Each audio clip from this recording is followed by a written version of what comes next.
নমস্কার বন্ধুরা, গোপালে হেসেলে আপনাদের সবাইকে স্বাগত। আজকে আমি দোল পূর্ণিমা স্পেশাল ঠাকুরের ভোগের জন্য একটি স্পেশাল খিচুড়ির রেসিপি আপনাদের সাথে শেয়ার করছি। চলুন আর সময় নষ্ট না করে রান্নাটা করে ফেলি। আজকে এই ভোগের খিচুড়ি তৈরি করার জন্য কড়াই সর্ষের তেল গরম করে নিয়েছি। এর মধ্যে প্রথমেই অল্প নুন দিয়ে দিচ্ছি হলুদের গুঁড়ো। এবার এর মধ্যে একটু আলুর টুকরো আগে ভেজে নেব। আমি এখানে একটাই মিডিয়াম সাইজের আলু নিয়েছি। আলুটার খোসা ছাড়িয়ে একটু বড় বড় করে কেটে নিয়েছি। আলুর টুকরোগুলো হালকা করে ভাজা ভাজা করে নিয়েছি। এবার এর মধ্যে দিয়ে দিচ্ছি একটু ফুলকপির টুকরো। আমি এখানে একটা ছোট সাইজের ফুলকপি নিয়েছিলাম আর তার ফুলগুলোকে এভাবে ছাড়িয়ে নিয়েছি। সবজির পরিমাণ কিন্তু আপনারা নিজেদের প্রয়োজন মতো বা ইচ্ছে মতো কম বা বেশি করে নিতে পারেন। এবার এই ফুলকপির টুকরোগুলোকেও আলুর টুকরোর সাথে মিশিয়ে নিয়ে ভাজা ভাজা করে নিচ্ছি। আলু ফুলকপি ভাজা ভাজা হয়ে গেছে। এবার এর মধ্যে দিয়ে দিচ্ছি গাজর আর বিনস। আমি এখানে 3টে গাজর নিয়েছি আর 12-14টা বিনস নিয়েছি, টুকরো করে কেটে নিয়ে এবার দিয়ে দিচ্ছি।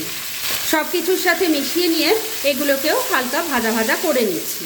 সমস্ত সবজিগুলো ভাজা ভাজা হয়ে গেছে। এবার এর মধ্যে দিয়ে দেবো আরেকটা জিনিস, সেটা হলো সয়াবিন।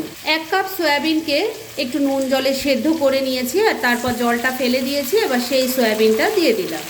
সব কিছুর সাথে মিশিয়ে নিয়ে এগুলোকেও একটু ভাজা ভাজা করে নেব।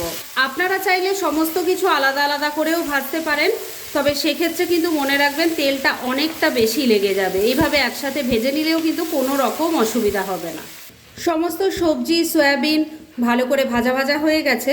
এবার এগুলোকে নামিয়ে আমি একটা আলাদা পাত্রে রেখে দিচ্ছি। সমস্ত সবজিগুলো আর সয়াবিন ভালো করে ভেজে তুলে রেখে দিয়েছি। এবার একটা হাঁড়ির মধ্যে বেশ খানিকটা জল নিয়ে গরম করে নিয়েছি। এই খিচুড়ি তৈরিতে কিন্তু একবারই জল দেওয়া যাবে, তাই প্রথমেই কিন্তু জলটা ভালো করে বুঝে দেবেন আর ভালো করে গরম করে নিতে হবে। এবার এর মধ্যে চাল ডাল দেব। চাল ডাল আমি এখানে নিয়েছি ছোটো বাটির 1.5 বাটি চাল আছে আর সম পরিমাণ আমি সোনা মুগ ডাল নিয়েছি। আর চাল ডালটা ভালো করে ধুয়ে নিয়ে আমি সেটাকে আধ ঘন্টা ঘি দিয়ে মাখিয়ে রেখে দিয়েছিলাম। এবার চাল ডালটা দিয়ে দিচ্ছি। এর মধ্যে এবার পরিমাণ মতো নুন দিয়ে দিচ্ছি। সব কিছু ভালো করে মিশিয়ে নিচ্ছি। এবার ফ্লেমটাকে মিডিয়ামে রেখে ঢাকা দিয়ে চাল ডালটাকে ফুটিয়ে নিচ্ছি। 4-5 মিনিট পরেই খিচুড়ি থেকে ফ্যান পড়ছিল, তাই ঢাকাটা সরিয়ে দিয়েছি। এবার এর মধ্যে ফুলকপি ছাড়া অন্যান্য সমস্ত সবজি আর সয়াবিন দিয়ে দিলাম। ভালো করে মিশিয়ে নিচ্ছি। ফুলকপিটা এখন দিলাম না, এই কারণেই ফুলকপি আগেই দিলে গলে যাবে আর যেটা দেখতে বা খেতে একদমই ভালো লাগবে না, সেজন্য ওটাকে পরে দেব। ভালো করে সমস্ত কিছু মিশিয়ে নিয়েছি। এবার ফ্লেমটা ওই একই রেখে খিচুড়িটাকে আবারও হতে দেব। আর এই সময়ের মধ্যে চলুন এই রান্নার অন্যান্য আনুষঙ্গিক কাজগুলো সেরে ফেলি। একদিকের ওভেনে খিচুড়িটা তৈরি হচ্ছে আর আরেকদিকের ওভেনে আমি এর মশলাটা তৈরি করে নেব। সেজন্য একটা প্যানের মধ্যে অল্প একটু সর্ষের তেল দিয়ে গরম করে নিয়েছি। এর মধ্যে দিয়ে দিচ্ছি 1 চামচ ঘি। এবারে ঘিটা মেল্ট হয়ে যাওয়া অবধি একটু অপেক্ষা করতে হবে। ঘিটা মেল্ট হয়ে গেছে। এবার এর মধ্যে দিয়ে দিচ্ছি অল্প গোটা জিরে, দিয়ে দিচ্ছি একটা তেজপাতা, একটা শুকনো লঙ্কা, এর সাথে দিয়ে দিচ্ছি গোটা গরম মশলা। তার মধ্যে আছে 3-4টে এলাচ, 3-4টে লবঙ্গ আর 2টো দারচিনি। ফোড়নটাকে একটু ভাজা ভাজা করে নিচ্ছি। ফোড়নটা ভাজা ভাজা হয়ে গেছে। এবার এর মধ্যে দিয়ে দিচ্ছি 2 টেবিল স্পুন আদা কাঁচা লঙ্কা বাটা। একটা বড় সাইজের টমেটোকে টুকরো করে কেটে দিয়ে দিলাম। এবার এর মধ্যে কিছু গুঁড়ো মশলা দেব। প্রথমে দিয়ে দিচ্ছি হলুদের গুঁড়ো, অল্প একটু কাশ্মীরি মির্চ পাউডার দিয়ে দিলাম, 1 চামচ জিরের গুঁড়ো দিয়ে দিলাম, 1 চামচ ধনের গুঁড়ো দিয়ে দিলাম, অল্প নুন দিয়ে দিলাম। নুনটা খুব বুঝে দিতে হবে, কেননা চাল ডালের মধ্যেও কিন্তু নুন দেওয়া আছে। এর সাথে দিয়ে দিচ্ছি একটু গুড়। গুড় যদি না থাকে তাহলে আপনারা চিনি দিতে পারেন বা বাতাসারও ব্যবহার করতে পারেন। এবার সব কিছু ভালো করে মিশিয়ে নিয়ে মশলাটাকে আগে ভালো করে কষিয়ে নিচ্ছি। মশলাটাকে খুব ভালো করে কষিয়ে নিয়েছি। এবার এর মধ্যে কয়েকটা জিনিস দিয়ে দেব। প্রথমে দিয়ে দিচ্ছি একটু ফ্রেশ মটরশুঁটি।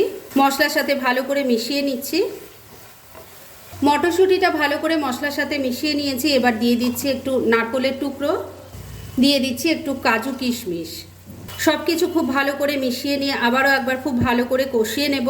বন্ধুরা, অনলাইন শপিং আমরা এখন সারা বছর সবাই করি, তাই ঘরে বসে যদি নামি দামি ব্র্যান্ডেড কোম্পানির চয়েসেবল জিনিস অবিশ্বাস্য কম দামে পেতে চান, তাহলে ডেসক্রিপশন বক্সে টেলিগ্রাম লিঙ্ক বলে একটা লিঙ্ক দেওয়া আছে, সেখান থেকে আপনারা ভিজিট করতে পারেন আর মনের মতো যাবতীয় জিনিসপত্র কিনে নিতে পারেন, সেটাও কিন্তু প্রচুর ডিসকাউন্টের সাথে।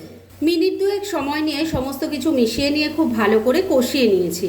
খিচুড়ির জন্য মশলা কিন্তু এবার একদম রেডি। খিচুড়ির জন্য মশলা তো রেডি হয়ে গেছে, এদিকে দেখুন চাল ডালও কিন্তু খুব সুন্দর করে সেদ্ধ হয়ে গেছে। এবার এর মধ্যে প্রথমেই ভেজে রাখা ফুলকপিগুলো দিয়ে দিলাম, মিশিয়ে নিচ্ছি। এর সাথেই যে মশলাটা তৈরি করে রেখেছিলাম সেটাও এর মধ্যে ঢেলে দিচ্ছি, মিশিয়ে দিচ্ছি। সব কিছু খুব ভালো করে মেশানো হয়ে গেছে। এবার ফ্লেমটাকে মিডিয়ামে রেখে খিচুড়িটাকে 2-3 মিনিট আবারও রান্না করে নিচ্ছি। মিনিট চারেক আবারও রান্নাটা হয়ে গেছে। এবার কিন্তু খিচুড়ি একদম রেডি। আমি কিন্তু খিচুড়িটাকে এর থেকে আর বেশি শুকাবো না, কেননা এর থেকে বেশি শুকালে ঠান্ডা যখন হয়ে যাবে একদম ঘন হয়ে যাবে, সেজন্য আমি গ্যাসটা এখানেই বন্ধ করে দিলাম। এবার এটাকে আমি 2-3 মিনিটের জন্য একটু ঢাকা দিয়ে স্ট্যান্ডিং টাইমে রেখে দিচ্ছি, তারপর আমি আপনাদের সার্ভ করে দেখাচ্ছি। ফ্রেন্ডস, আমার আজকের এই দুর্দান্ত স্বাদের রান্নার রেসিপি একদম রেডি হয়ে গেছে এবং আমি সার্ভ করে দিয়েছি। অনেক রকম ভোগের থালি তো নিশ্চয়ই আপনারা তৈরি করেছেন। এবার কিন্তু ভোগের জন্য আমার এই থালিটা আপনারা ট্রাই করতে পারেন। দুটোই কিন্তু খুবই সুস্বাদু এবং খুবই ইজি। তাই দেরি না করে পারলে এবার দোল পূর্ণিমা এটা ট্রাই করে ফেলুন, আর তারপর কেমন লাগলো সেটা প্লিজ কমেন্ট করে জানাবেন। এরম ধরনের অনেক ভালো ভালো নিরামিষ রান্নার রেসিপি আপনারা গোপালের হেসেল সার্চ করলেই পেয়ে যাবেন, যার মধ্যে থেকে কিছু কিছু আমি সাজেস্টেড বক্সেও দিয়ে দেব, সেখান থেকেও আপনারা দেখে নিতে পারেন। তাই গোপালের হেসেল অবশ্যই ভিজিট করুন। আর আপনারা কেমন ধরনের রেসিপি চাইছেন সেটাও কিন্তু আমাকে জানাতে পারেন। আমি চেষ্টা করব সেসব রেসিপিগুলো আপনাদের সাথে শেয়ার করার। আর আমার আজকের এই রেসিপি যদি আপনাদের ভালো লাগে আর ইউজফুল বলে মনে হয়, তাহলে যারা এখনও আমার চ্যানেলটাকে সাবস্ক্রাইব করেননি তারা প্লিজ সাবস্ক্রাইব করুন। তাহলে আজকের মতো এখানেই শেষ করছি। পরদিন আবার এরকমই কোনো ভালো রেসিপি নিয়ে চলে আসবো। আপনারা সবাই খুব ভালো থাকুন, সুস্থ থাকুন।